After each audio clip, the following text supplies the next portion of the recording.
Muito bom dia, boa tarde, boa noite, queridos ouvintes, amantes do Sports Talks Podcast. Eu sou o Léo Habib. Eu sou o Rodrigo Rosa. E hoje a gente vai falar um pouquinho sobre... E aí, você só treina quando você tá bem? Ou você também treina quando você não tá com a cabeça muito legal? Roda a vinheta.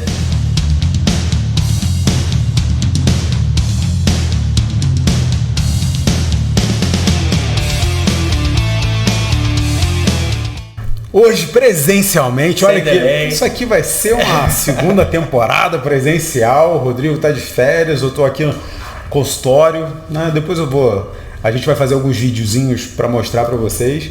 E hoje a gente vai falar sobre isso, até porque, né, a gente estava trocando uma ideia aqui antes, né? Depois de 2 horas fazendo o setup das máquinas de aplicativo, microfone, edição, porra toda.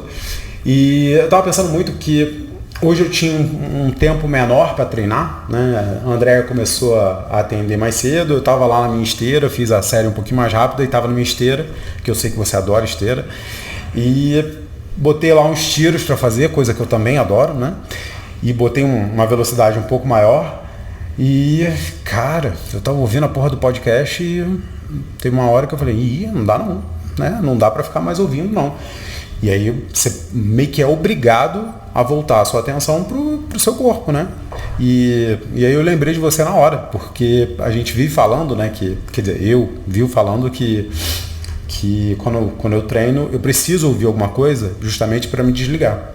E hoje eu senti diferente. Não só você, mas o Thales também, né?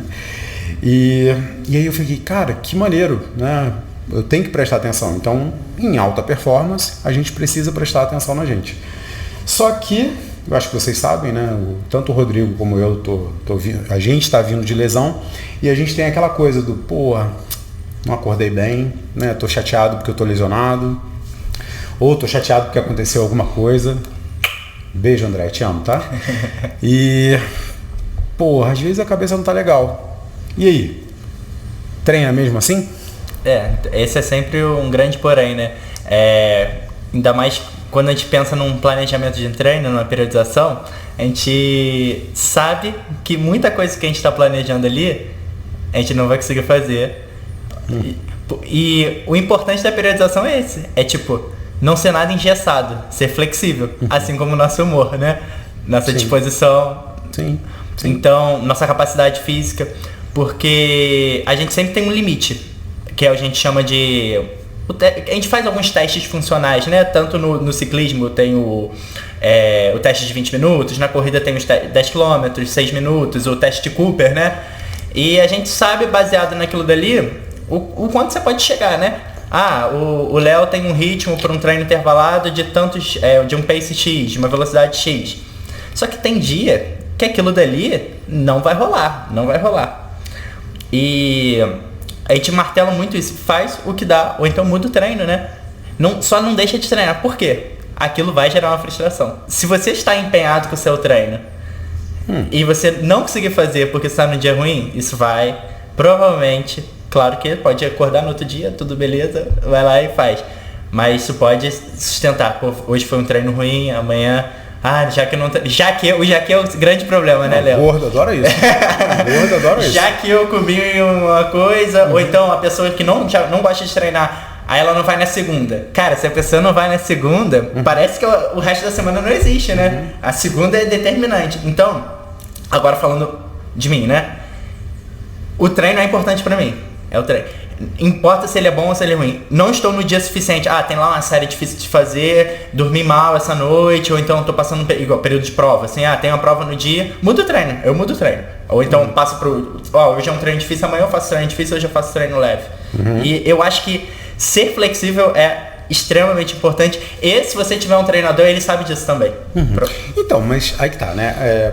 A gente é atleta amador, né? A gente não tem essa obrigação de ir lá treinar, a não ser aquela própria obrigação que a gente se impõe. Eu fico pensando também nos atletas que eu acompanho, que eu já acompanhei, que tem aquele dia que você não está bem e que mesmo assim você tem que ir treinar, né?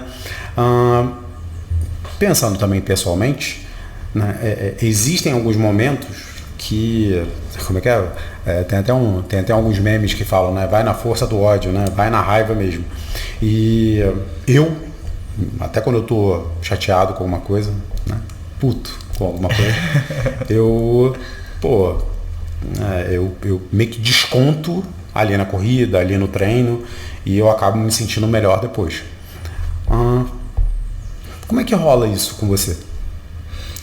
De usar a raiva como um combustível, assim, né? Sim. E aí que tá, né? Porque, vamos lá. Existem, se a gente pensar em alterações do humor, né? Sem falar de uma maneira muito técnica, mas existem, né, alguns espectros, né? Existem alguns traços.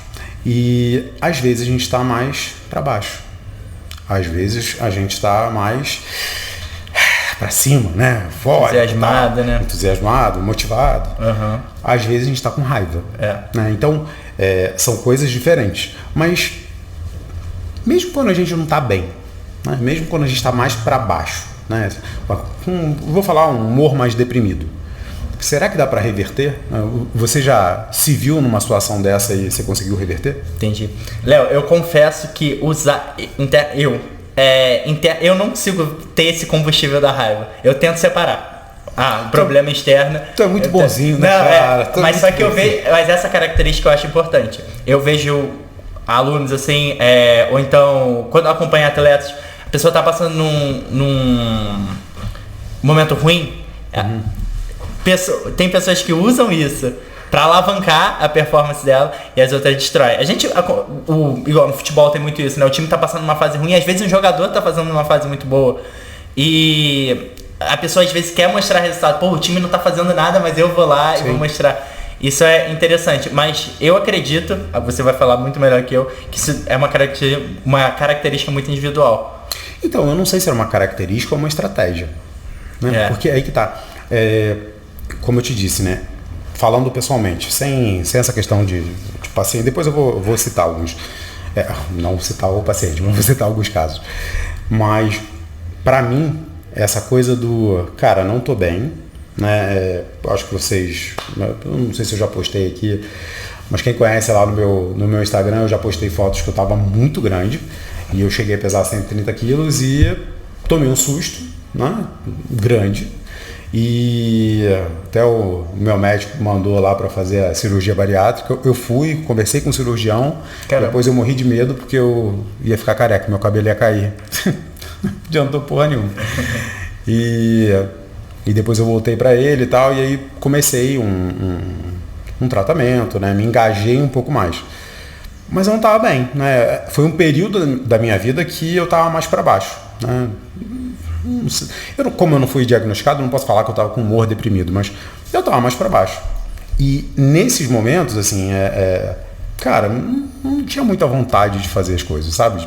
Fazer o quê, né? Atividade física, não tinha muita vontade de me engajar. Fazer o que tinha que ser feito, né?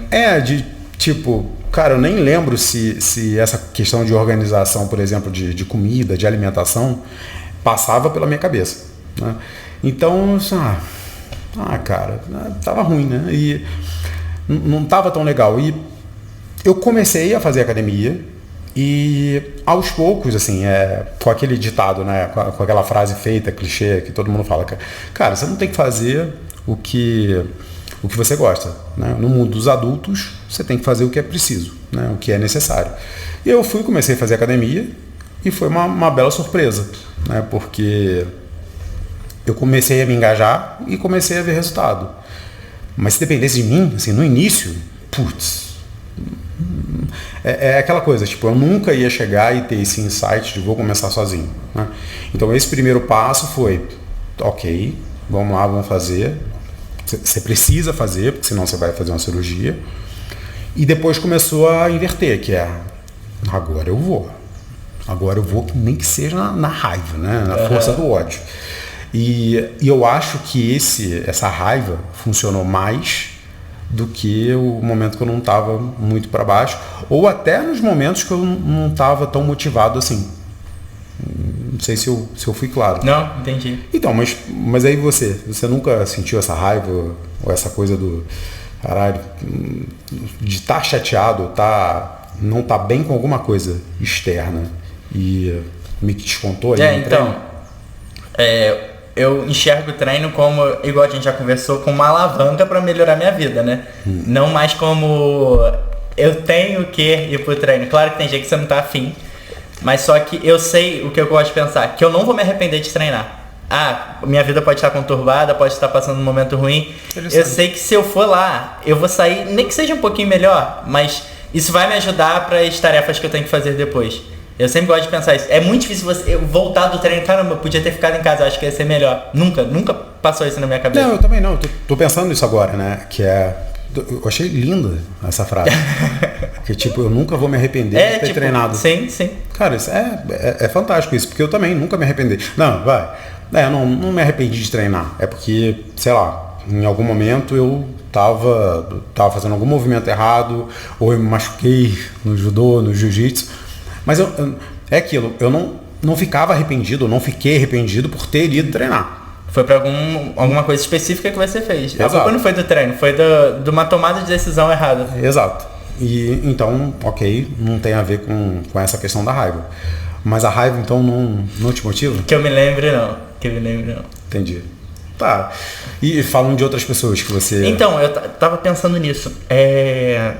Na parte de nutrição a gente tem dietoterapia, né? Que seria o tratamento de dieta. E tem muito diagnóstico. A pessoa tem um diagnóstico específico. Às vezes a pessoa, ela tá com um síndrome metabólico, sobrepeso, dislipidemia. Ela sabe que ela tá numa situação ruim, né? E tem pessoas que... Tá bom. Tipo, não quer saber, sabe? E tem pessoas que quando ela recebe o diagnóstico, ela muda. Tipo, ela precisou chegar naquele nível para tomar a decisão.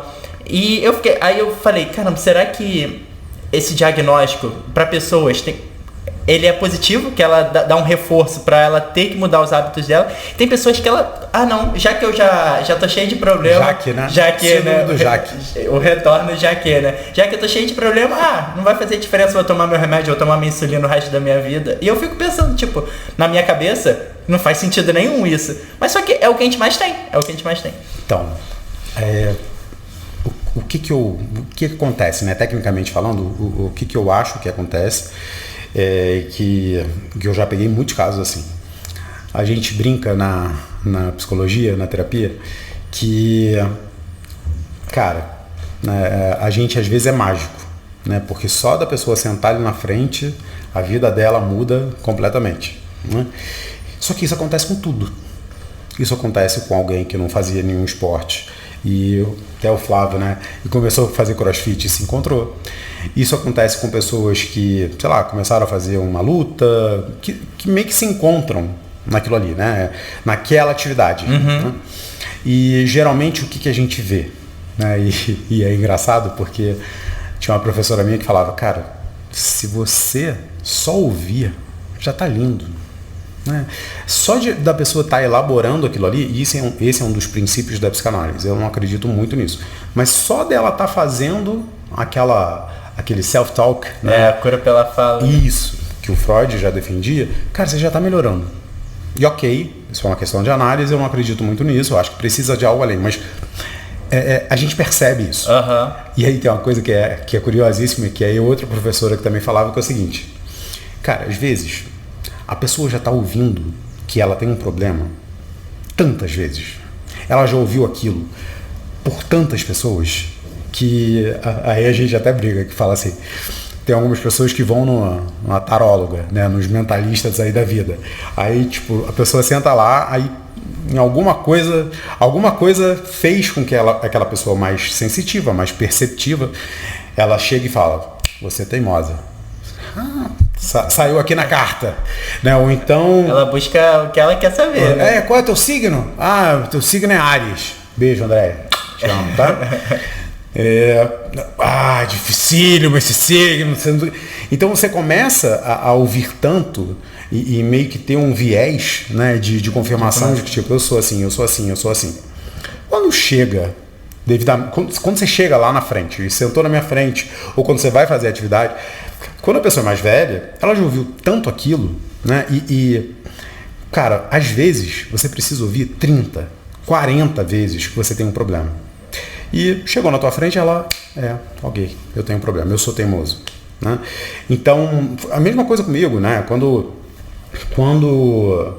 eu estava lá, muito acima do peso, é engraçado que existem algumas fases de tipo de negação, de você não se enxerga daquele jeito, você acha que não, né? Você tem aquela barganha, você, mas se eu tentar fazer uma dieta aqui e tal, é quase como se fossem as fases do luto ou de mudança de comportamento, entrevista motivacional, que vai ali pelo mesmo caminho. Mas, cara, você já ouviu aquilo tantas vezes que quando eu cheguei na frente do cirurgião, né, eu conversei, já tinha sido encaminhado para um médico. O médico falou, cara, não vou tentar mais. Você já está com um peso muito grande, é melhor você ir lá ver a cirurgia da obesidade. Cheguei no cirurgião e falei, beleza, ok, vou fazer. Aí fui numa reunião. Aí quando eu fui numa reunião, o que me assustou, é engraçado isso, né? Porque o que me assustou foi um cara que tinha acabado de fazer a cirurgia em uma semana. Aí ele falou, olha, fiz a cirurgia 7, 8 dias, já emagreci 13 quilos, eu já achei estranho, mas achei, maneiro, não é legal. E aí, ontem eu fui tentar comer um biscoito, na verdade ele era meio paulista, ele falou bolacha, eu lembro disso até hoje. Uma bolacha de creme crack e um pouquinho de chá, achei que era muito, não consegui comer tudo e cheguei a botar para fora. Aí eu achei aquilo estranho, mas não me incomodou tanto. O que me incomodou? Ele passou a mão assim no cabelo, e veio um chumaço. Na mesma hora eu levantei e saí. E é aquilo. Chocou num ponto específico. Porque eu nem tô tão ligado assim com essa coisa. Mas naquele momento eu falei, não, calma aí. Além de outras questões, do tipo, você nunca vai poder comer como antes. Você gosta de churrasco? Gosto. Então vai suplementar o resto da vida. Vai suplementar o resto da vida. Então é uma mudança para a vida inteira. Então eu comecei, calma aí. Então, por isso que eu resolvi fazer algumas alterações. Então, esse tipo, acho que se eu fosse em qualquer psicólogo, ou se eu fosse em qualquer médico, ninguém ia falar que, olha, o seu cabelo pode cair, e isso ia fazer sentido para mim. Né? Aquela cena, de alguma maneira, me tocou, e aquilo fez sentido para mim, mas, como eu te disse, foi a junção de um monte de coisas que, quando chegou aquilo, ok, virou a chave, não vou. Então vamos começar a fazer diferente. Então eu acho que é isso. Né? O ponto da virada é muito específico, né? Tem outra que eu gosto que é, no mundo de adultos, não é muito específico. No mundo de adulto, cara, é muita ingenuidade você querer resolver ou definir, né, os seus problemas de uma maneira unifatorial. Né? É só um problema. Não, o meu problema é o presidente, não vou nem falar, senão a gente vai ser derrubado. É o presidente X. Cara, na boa, não é uma coisa só, é um conjunto. Aquele negócio. O episódio da dor, será que vai ser antes ou depois? Aquele problema biopsicossocial, né, que a gente conversou. Então sempre vai ser multifatorial. Não dá para você eleger uma coisa só. Se tratando de humanos, não tem como. Não tem tudo como. multifatorial. Sim. Mas eu quero saber da raiva, assim. Você falou aí de você, né? Você é bonzinho, você não se sente, tá bom, eu tenho que ir lá fazer. Mas você já treinou alguém que usava disso? Já, tipo aquela frase, hoje vai na força do ódio, é bem comum, né? Tá, e aí? A curto, médio, longo prazo, funciona? Acho que sim, acho que agudamente, com certeza. Tanto que tem aquele... Eu vejo muito isso na musculação, né? A pessoa vai lá fazer o peso e a pessoa vai levantar o peso, um peso mais pesado, ou algo que desafie ela, e ela prefere estar no momento de raiva, às vezes botar uma música que ativa esse instinto, né? De caramba, vou lá, tem que ter garra. Eu já sou mais tranquilo, vou ficar tranquilo aqui, vou me concentrar, fazer o movimento. Então, com certeza, eu acho que ela é um combustível para a performance. Eu não sei. Aí eu até posso te perguntar se isso cronicamente, depender disso talvez cronicamente, ou então eventualmente tipo, uma sessão ou outra, beleza, mas só que sempre depender da raiva para você fazer, realizar um movimento, ou você conseguir treinar, fazer uma série boa, eu não sei se isso seria positivo.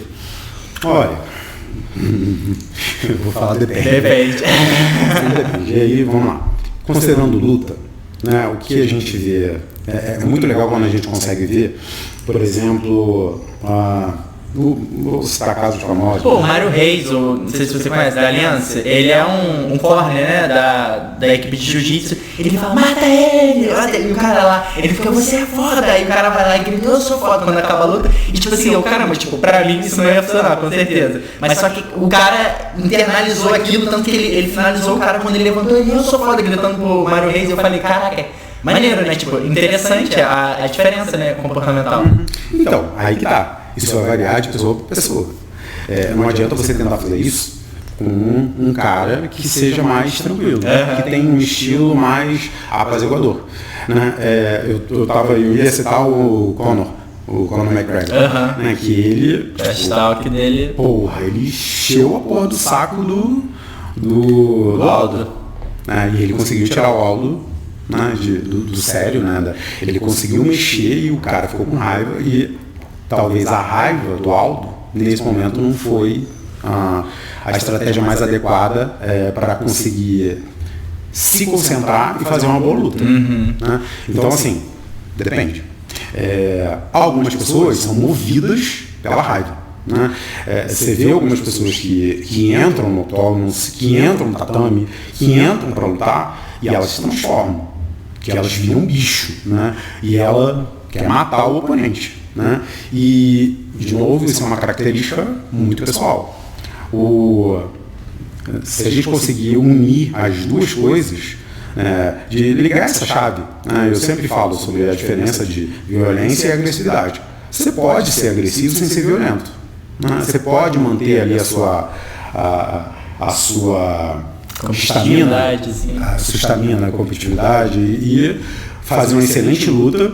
E um dos problemas de você estar muito ativado, muita raiva naquele momento ali, é que, cara, a gente entra num modo onde você não consegue mais prestar atenção em você não consegue mais prestar atenção nas coisas que estão acontecendo à sua volta. Né? Que todo mundo já foi criança uma vez, já ficou muito irritado com uma situação e já partiu para cima e você não vê mais nada na sua frente. Né? E é mais ou menos isso que acontece. Então, deixar de ouvir uma instrução, deixar de estar inteiro numa luta, isso é óbvio que é muito prejudicial. Mas me veio em mente agora que são coisas que vira e mexe acontece, né? Eu acho que foi o Royce ou Royler que foi assaltado e que entraram na casa dele, ele entrou em luta corporal com um bandido. Eu não vi isso. E o cara era, tipo, muito magro, né? E mesmo assim ele fala, né, no depoimento dele, ele fala que, cara, foi a luta mais difícil da minha vida. O cara acho que era 20 quilos mais magro que ele. Porque ele não estava desfocado, né? Não só desfocado, mas porque o outro, pelo fato de, aí você pode pensar na droga, você pode pensar no, cara, eu tô lutando pela minha vida. Né? Quem já viu, tudo ou nada, né? Quem já viu, tipo, bandido correndo, e existem diversas cenas que falam sobre isso, o cara às vezes toma um tiro e continua. Né? Mãe que levanta carro para tirar filho. Exato, então essa raiva, esse instinto, ele realmente move montanhas. Mas, né, como você falou aí de uma palavra linda, né, agudor, né, de um movimento mais agudo, tem que ser agudo. Se ele permanecer, externalizar aquilo, né? Mas se ele permanecer durante muito tempo, a raiva é prejudicial. Até porque você não consegue manter essa raiva durante muito tempo, né? Ela é pontual. Então, claro que vai ter algum malefício, né, ali, né? Até a ansiedade, E fora a competição, essa raiva num relacionamento, isso vai prejudicar. Então, mas aí que tá, né? Você consegue reverter isso. Tipo, por que você fica com tanta raiva assim, sei lá, da sua esposa ou do seu filho quando ele fez alguma coisa errada?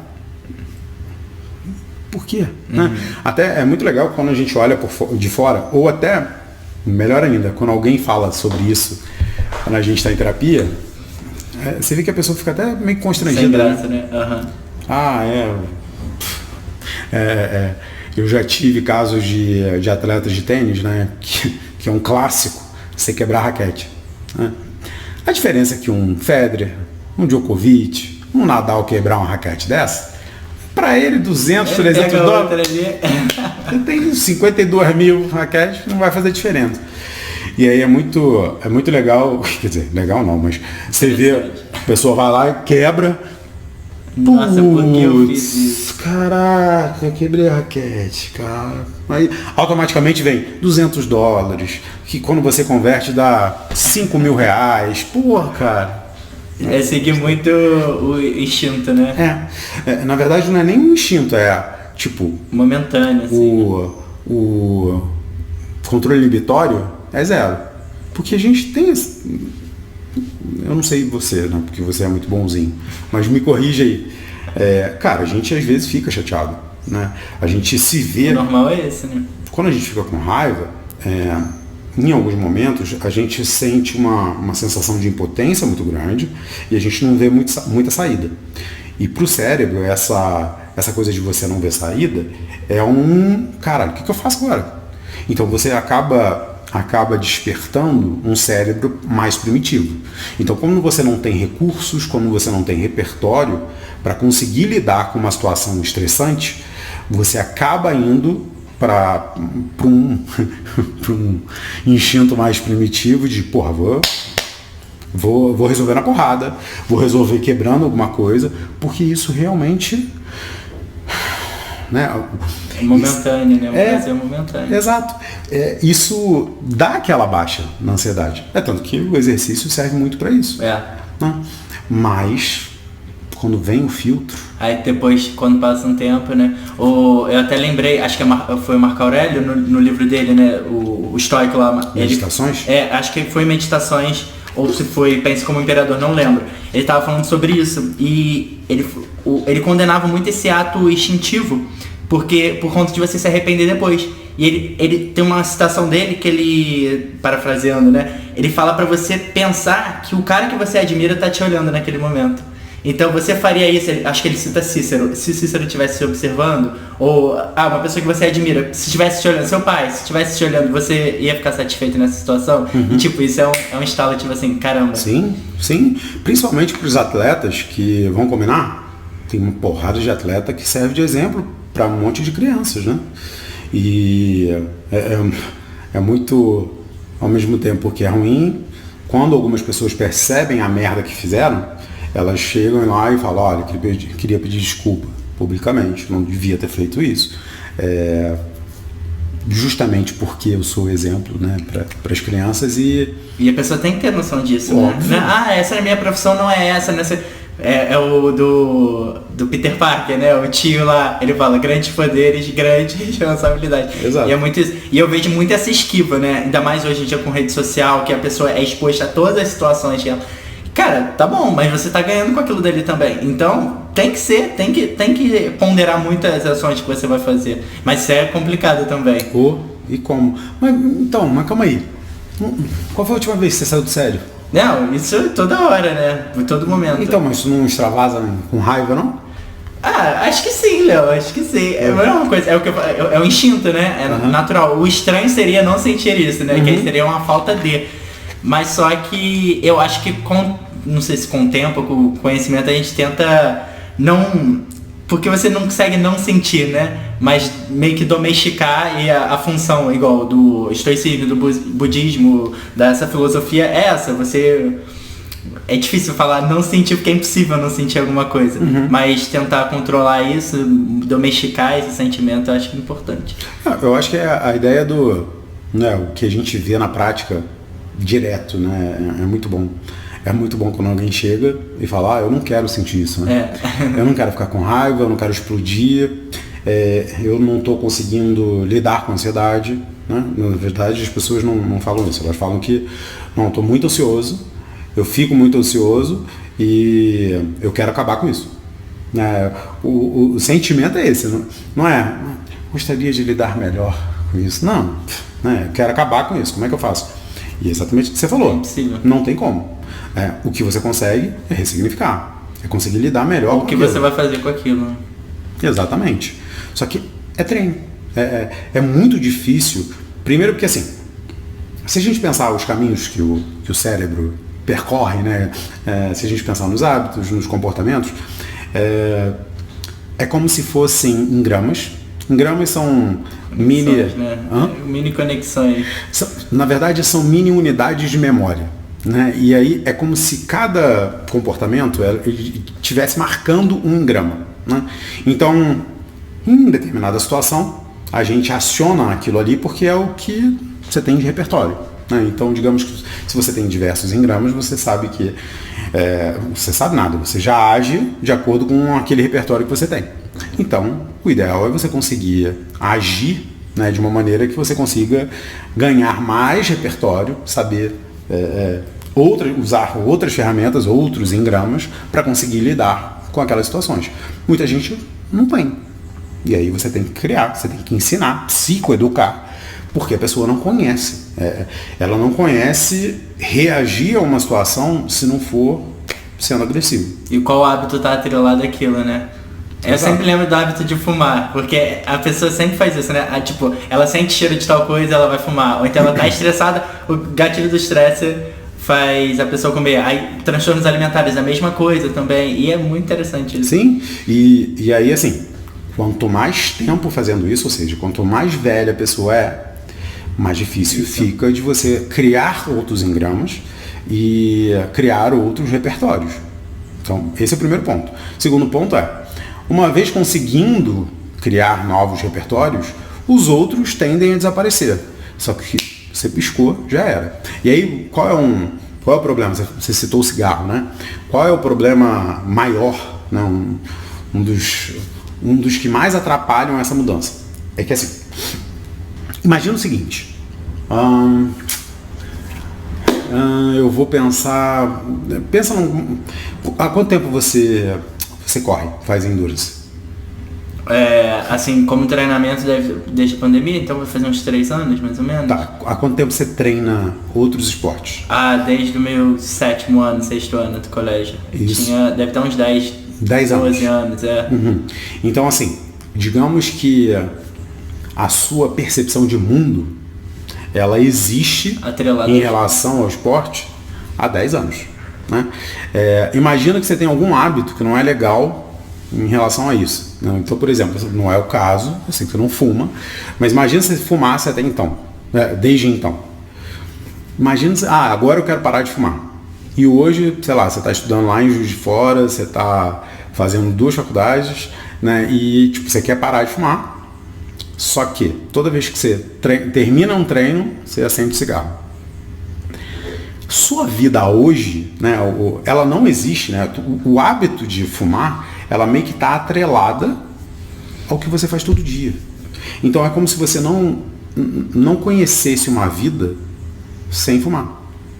Porque, por exemplo, tem gente que fuma, né? É mais fácil dar esse exemplo, talvez o de fumar depois do treino é mais difícil, mas tem gente, por exemplo, que começou a fumar e logo depois passou num concurso.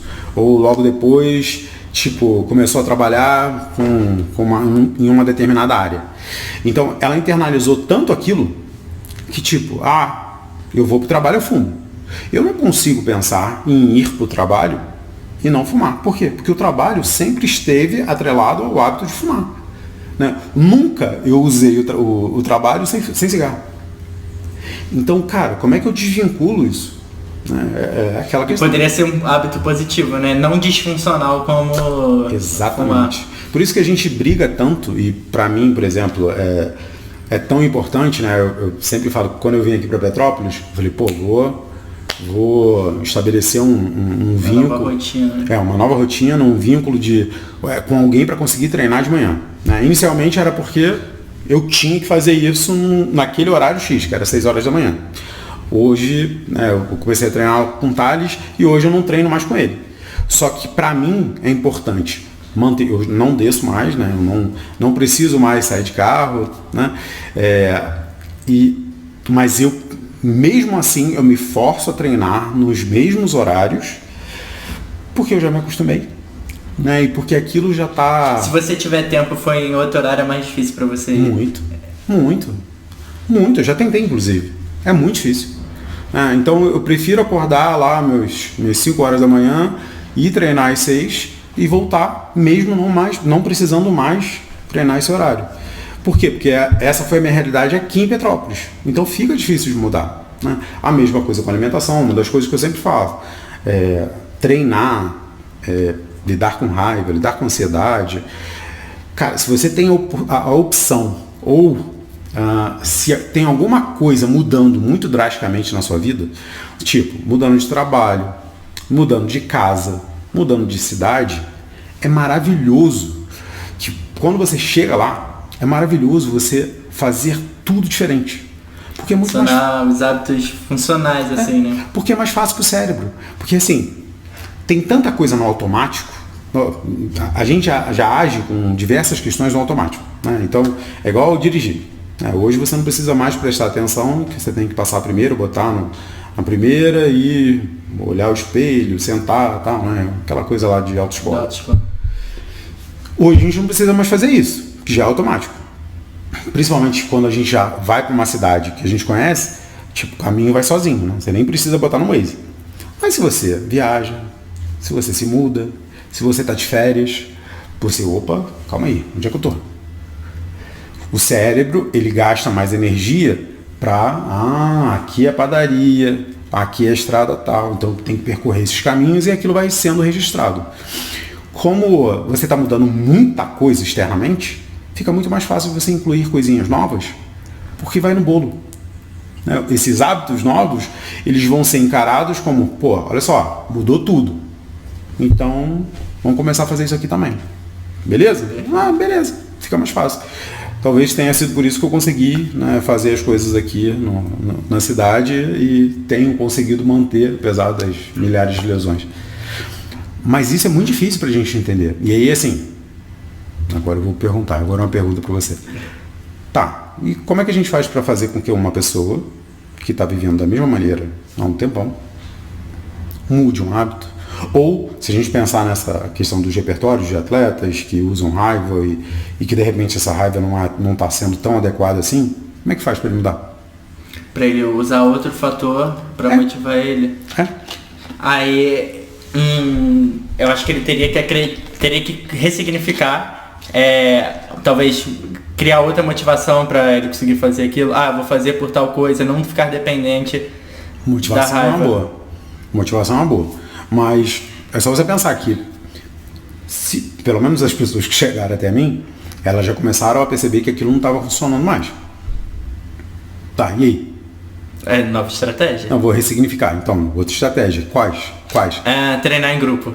Eu acho uma estratégia muito interessante. Que às vezes a pessoa não tem uma motivação para treinar, não tem aquele entusiasmo, né? Para treinar sozinha, e então ela treinar em grupo, vai ter aquela alvo externo ali, né, para ela acompanhar. Outra coisa seria talvez mudar o alvo dela também. A pessoa está treinando para tal objetivo, talvez trocar o objetivo, não trocar só o ambiente, que seria o treino em grupo, mas trocar o objetivo que ela quer alcançar. Então, isso é no treino. E a alimentação? Então, a alimentação, eu sempre falo isso, que perguntam, é a pergunta clichê, né? Rodrigo, qual que é mais importante para emagrecer? O treino ou a dieta? Essa pergunta é clássica, né? Eu falo, para emagrecer a dieta, mas... Eu discordo. Não, deixa eu te dar meu ponto. Eu discordo, eu só quero discordar. Porque é muito difícil a pessoa se manter consistente na alimentação sem o treino motivando, que é o hábito angular, né? Quando você não vai treinar, a sua chance de comer uma besteira vai aumentar. Por tantos fatores motivacionais quanto fatores fisiológicos, no sentido, efeito anorexia do exercício, etc e tal. Questão de composição corporal. Quando você, quer emagrecer 10 quilos, mas você não quer emagrecer 10 quilos e ficar flácido. Você quer emagrecer 10 quilos e ficar melhor. O exercício físico vai causar isso, coisa que só o emagrecimento sozinho não vai causar. Então, mas você está se desdizendo aí, contradizendo aí, porque você está falando que o exercício então é mais importante. Pode ser. Pode ser. Não, mas é impossível emagrecer só fazendo exercício, comendo mal. Esse que é o meu ponto. Pro emagrecimento, você tem que ter um déficit calórico, comer menos que você gasta. Esse é a base, né? Agora, o mais importante disso tudo é a aderência. Aderência ao plano. E pra aderência ao plano, o treino é primordial. Então, mas aí tá, né? Eu sei que é importante, tá? Isso é brincadeira e tal. Eu sei que a alimentação é fundamental. Mas eu fico pensando muito, porque assim, a gente, para treinar, a gente pode até treinar em casa, né? Mas sempre precisa, como é que eu vou dizer? Não é algo instintivo e não é uma das necessidades treinar. Você pode passar o dia inteiro no sofá. Comer não. Comer você precisa comer todo dia, né? E você sente fome, e algumas pessoas não sabem a diferença de fome e vontade de comer, e quando é mais ou menos a mesma coisa lá do cigarro, porque assim, você já come há muito tempo mal, e agora você vai ter que mudar, tipo, você vai ter que comer, vírgula, mas comer bonitinho, mas comer com menos quantidade, ou menos quantidade de comida, ou dividido em mais horários. Então, de qualquer maneira, existe uma adaptação da questão da alimentação, porque não é isso, né? As pessoas não jejuam, todo mundo come. Tem que comer. Exercício não. Algumas pessoas já treinaram e de repente tem que voltar a treinar, outras é mais difícil, né? Até quando a pessoa gosta de treinar, é muito engraçado, né? Todas as pessoas que eu vou, todos os médicos que eu fui, eles falavam assim, mas você gosta de esporte? Eu falei, não gosto, né? Na verdade eu não consigo, foi parado. Então, beleza, é mais tranquilo. Mas a alimentação é muito difícil. Você fazer essas trocas, você mudar, comer menos. E aí? Então, até lembrei disso, porque eu não atendo ainda, né? Ainda falta eu terminar a faculdade, mas eu vejo muito desses relatos. Você não está no estágio, não? Não, ainda falta período. Quanto que é o estágio clínico? Um período? Aqui período clínico, aqui é um ano mais ou menos. Aí muitos profissionais relatam isso, que às vezes chega o paciente, aí, chegou o Léo lá pra mim e tal, vejo o recordatório, o que é que ele costuma comer e tal. Aí beleza, pra facilitar essa mudança, a gente pode manter algumas coisas que são boas na sua alimentação. Porque é muito difícil a pessoa também tá comendo tudo errado. Claro que tá em casos, né? A pessoa se esforça e que sai comer praticamente tudo errado. Mas vamos dizer que tem alguns pontos. Uma refeição que você faz intermediária, um lanche da manhã, que é ok. Ele pode se manter ali. Tem pessoas que não gostam disso. Que, tipo, ela prefere a mudança de plano completa. Entendeu? Ressignificar, tipo assim, aqui ó, tudo completo. Claro que, mas só que a pessoa não pensa que aquilo vai ser muito mais difícil de se realizar. Talvez mudando aos pouquinhos, uma refeição ali, seja mais fácil ela aderir. Mas só que, porque ela não pensa nesse caso que você falou, que a mudança de hábito é uma coisa custosa, que gasta energia. Ela prefere mudar tudo de uma vez. Mas só que não, a gente tenta explicar que é um passo a passo, é um processo, isso vem com o tempo. Você come mal há 10, 15 anos. Não vai ser do dia pra noite que você vai conseguir mudar. Você vai conseguir seguir isso por uma semana. Não vai conseguir seguir isso por um mês, por um ano, pelo resto da vida. Esse que é o mais complicado da mudança de hábitos. Você estava falando da aderência de, como é que é? Dos resultados da sala de musculação, tipo 8%? Depois de um ano. Tá, explica melhor essa porra aí. Pegaram o estudo, pegaram praticantes de musculação e viram depois de um ano quem teve o resultado que gostaria, 8% da... Então, mas o que é esse resultado que gostaria? Não lembro exatamente. Entendi. Mas só que era tipo um checklist, entendeu? Que conseguiu alcançar o resultado que eles tinham marcado um ano anterior.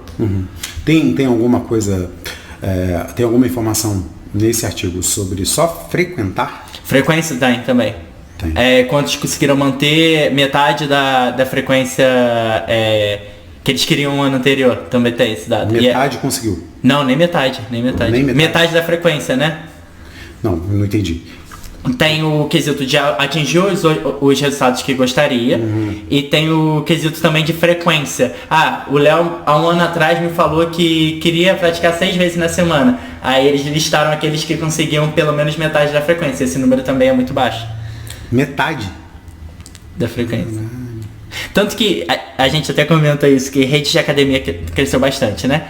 E essas redes de academia, elas ganham muito dinheiro com pessoas que não frequentam a academia. Que ela faz o plano anual, paga, não frequenta e continua aí. Se todas as pessoas que pagassem o plano fossem nessa academia, a academia não comportaria. Ela ganha não de inadimplência, mas de falta de frequência, sim, né? E isso é bizarro, né? Mas é a realidade.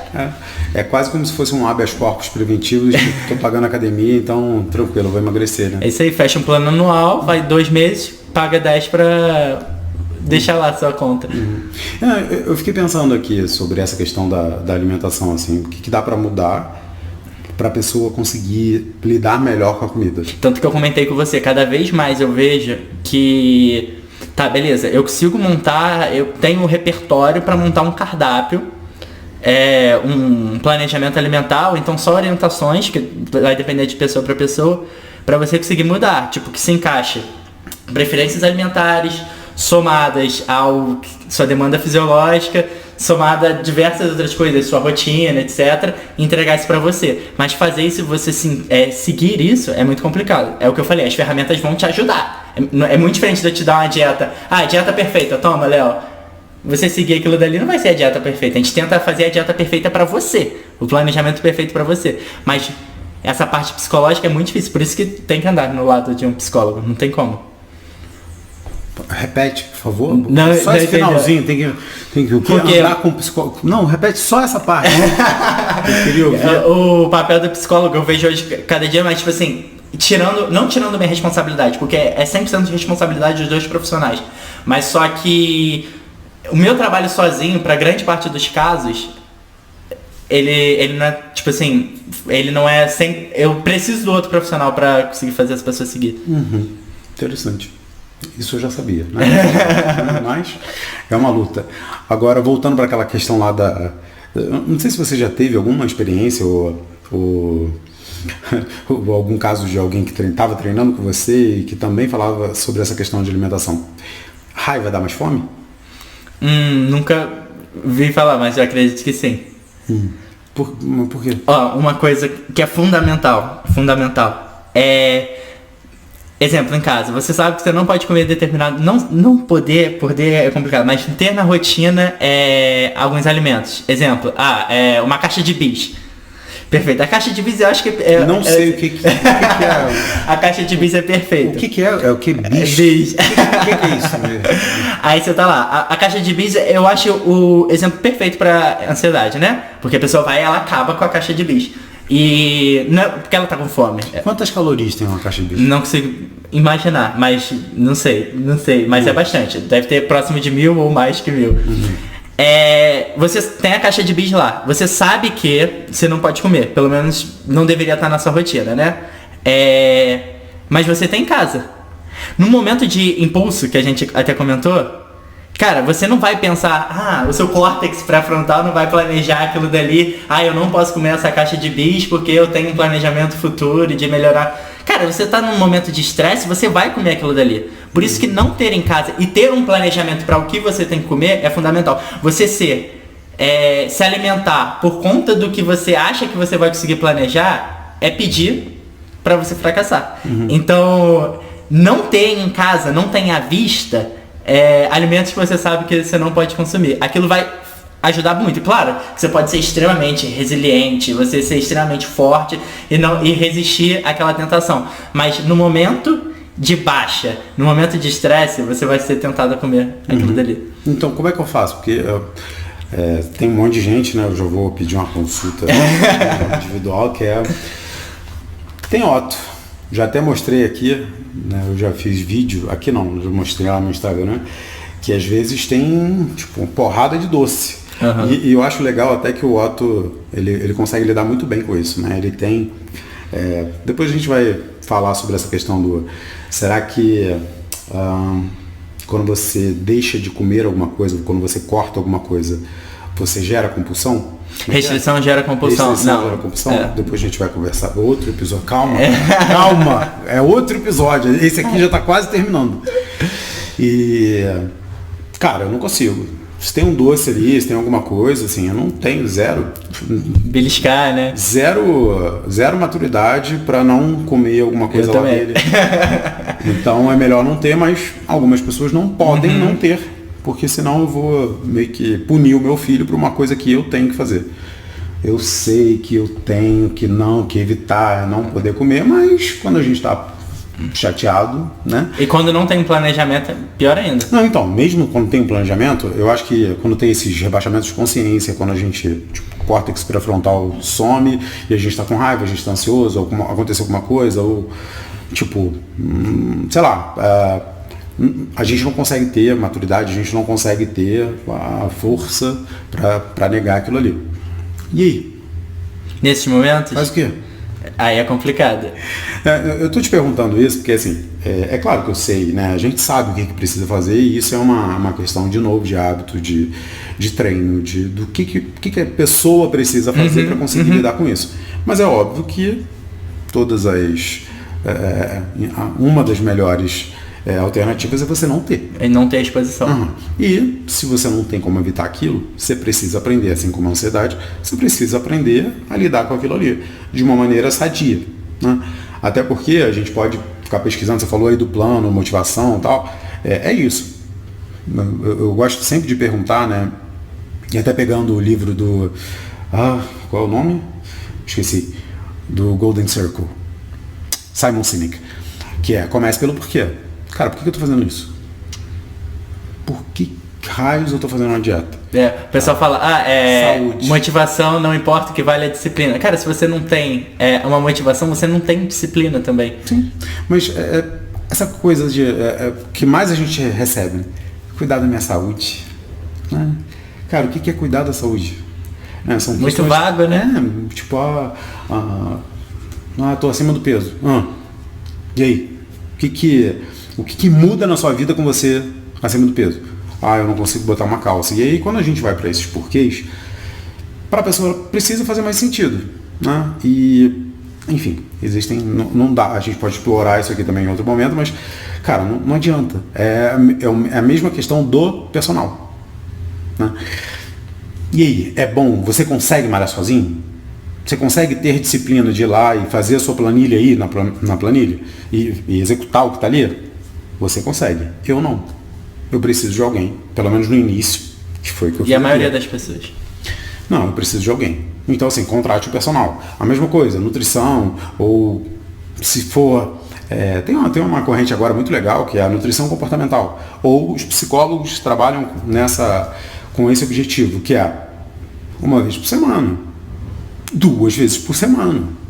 Porque é como se você tivesse ali um interlocutor e alguém que está te acompanhando. Porque no início vai ser complicado, né? A mesma coisa, vou baixar a planilha ali de 21K e vou começar a fazer. Cara, muito difícil, muito difícil. Então...